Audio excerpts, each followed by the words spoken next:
मीन राशी Pisces 16 November ते 30 नोव्हेंबरचा काळ मीन राशीच्या व्यक्तींसाठी कसा असणार आहे हे आपण आज बघणार आहोत। जे चॅनलवर नवीन आहेत किंवा पहिल्यांदाच माझे व्हिडिओ बघतायत त्यांच्यासाठी म्हणून सांगतो की हे जे प्रेडिक्शन्स आहेत हे संपूर्णपणे रमलशास्त्र, गौडी विद्या आणि कार्टोमेन्सी या 3 विद्यांवर आधारित आहेत आणि याच्यामध्ये वैदिक ज्योतिषशास्त्राच्या कुठल्याही संकल्पनांचा विचार आपण केलेला नाही। नमस्कार, मी समीर जोशी आणि तुमच्या सगळ्यांचं स्वागत करतो ज्योतिष आणि बरेच काही मध्ये। परोपकार, उदारता आणि दयाळूपणा हे तुमच्यामध्ये या काळामध्ये निर्माण होणार आहे। इतरांना समजून घेणं, त्यांना मदत करणं याकडे आपलं लक्ष पूर्ण केंद्रित असणार आहे।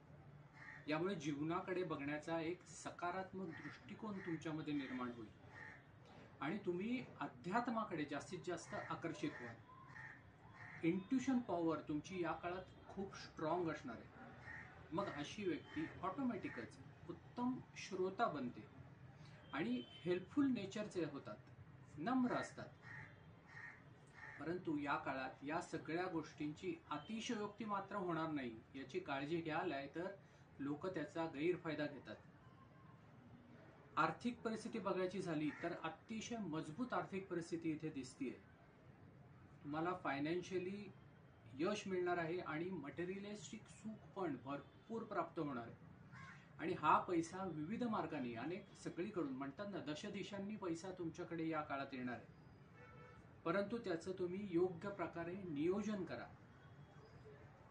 त्यामुळे मी आधी म्हटलं ना, आपल्या उदारतेला आणि दयाळूपणाला मर्यादा ठेवा, मिळालेल्या संपत्तीचा योग्य वापर करा, सावधगिरी बाळगा। या तुमच्या दयाळूपणाच्या स्वभावामुळे काही व्यक्तींच्या टीकेला पण तुम्हाला सामोरं जावं लागेल। त्यांच्या बोलण्याकडे मात्र तुम्ही दुर्लक्ष करा। ओव्हर थिंकिंग करू नका आणि स्वतःला त्याच्यामध्ये अडकून घेऊ नका। तुम्ही तुमचं काम करत राहा। तुमच्या बोलण्याचा किंवा तुमच्या वागण्याचा चुकीचा अर्थ इथे लावला जाऊ शकतो। जर तुम्ही लेखन, संगीत, कला अशा क्षेत्रामध्ये असाल तर त्याच्यामध्ये स्वतःला गुंतवून ठेवा। हा काळ असा आहे ना की तुम्हाला एखादं गुप्त धन किंवा वारसा हक्काद्वारे मिळणारी संपत्ती जी अडकलेली आहे ती सुद्धा या काळात तुम्हाला सहज मिळू शकेल।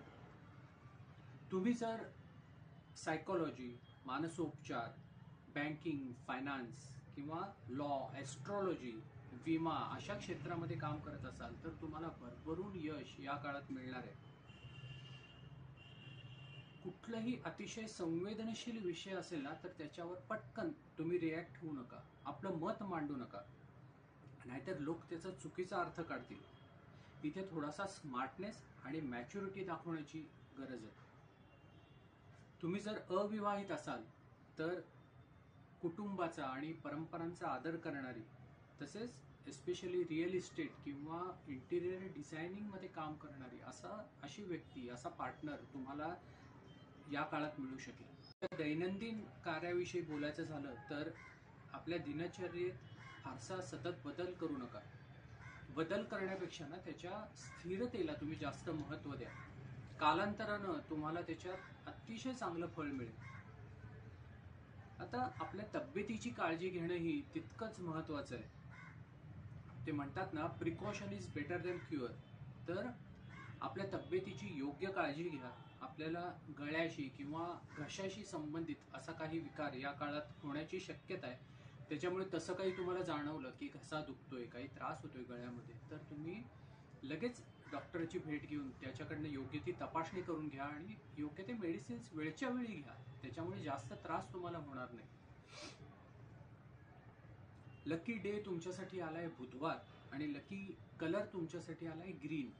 तर कुठलंही महत्त्वाचं काम तुम्हाला या 15 दिवसात जर करायचं असेल तर ते तुम्ही बुधवारी करा आणि ग्रीन कपडे घालून करा। त्या कामात तुम्हाला नक्की यश मिळेल।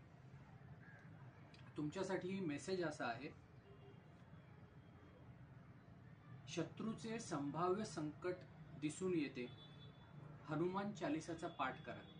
तर मगाशी आपण जसं बघितलं की जेवढा उदारता, जेवढी परोपकारिता तुम्ही दाखवाल ना, तेवढंच शत्रू पण तुम्ही आजूबाजूला आपले वाढवून घेणार आहात.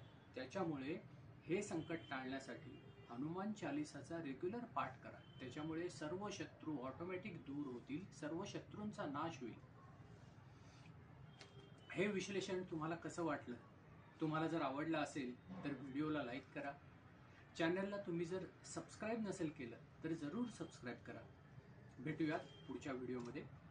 धन्यवाद.